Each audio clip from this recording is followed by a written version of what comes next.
Hello,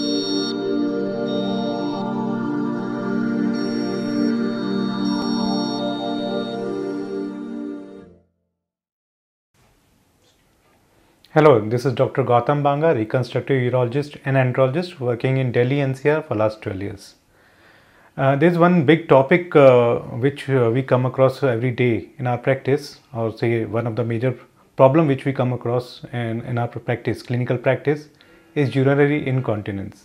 So what is urinary incontinence? Urinary incontinence is involuntary loss of urine or leak of urine from the bladder. So let's categorize this into men and women, and today we'll talk about men first. So the leak or the incontinence can be of various types in a man. It can be urgency with urge incontinence, it can be a stress incontinence, and it can be a total incontinence.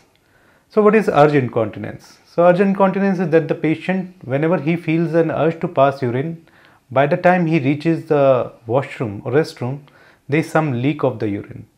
The leak can vary from few drops to complete loss of the urine from the bladder. So the major cause in this kind of problem is either the enlargement of the prostate, or it can be an abnormality of the bladder.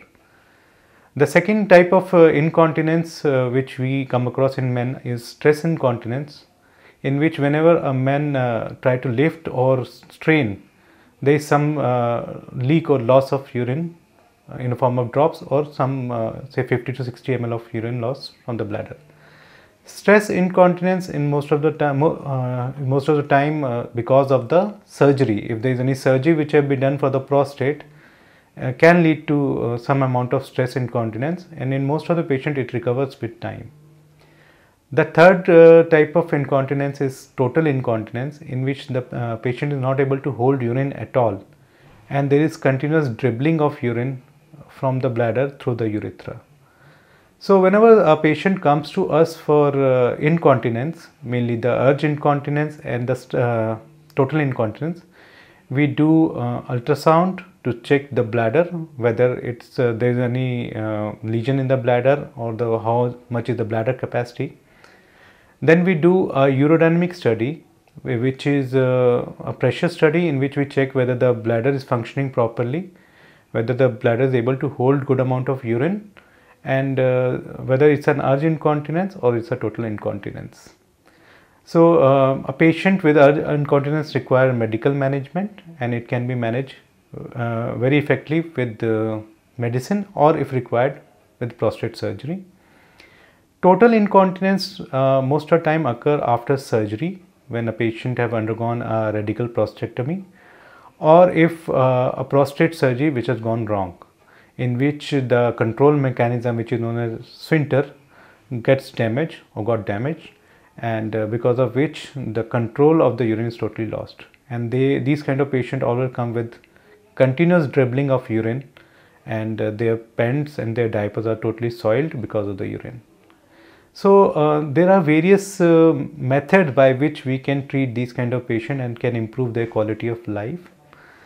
First we start, if the patient is having mild incontinence, there some drops are coming out whenever he is straining, we start them on medications. There are various categories of medication which are available, and say around 50 to 60% of patients do respond to this kind of therapy. If the patient is having moderate to severe, mild to moderate incontinence, then we can offer them the method of sling therapy, sling surgery, in which a sling of polypropylene material is placed to compress the urethra, and with the help of sling they can achieve continence. Now the worst scenario, in which the patient is totally incontinence, which is a kind of a severe incontinence, in such patients sling or medication doesn't work, and we have to go ahead with the artificial sphincter. So artificial sphincter is a device which has a cuff and a reservoir along with a pump, and cuff is placed around the urine pipe, which is known as urethra.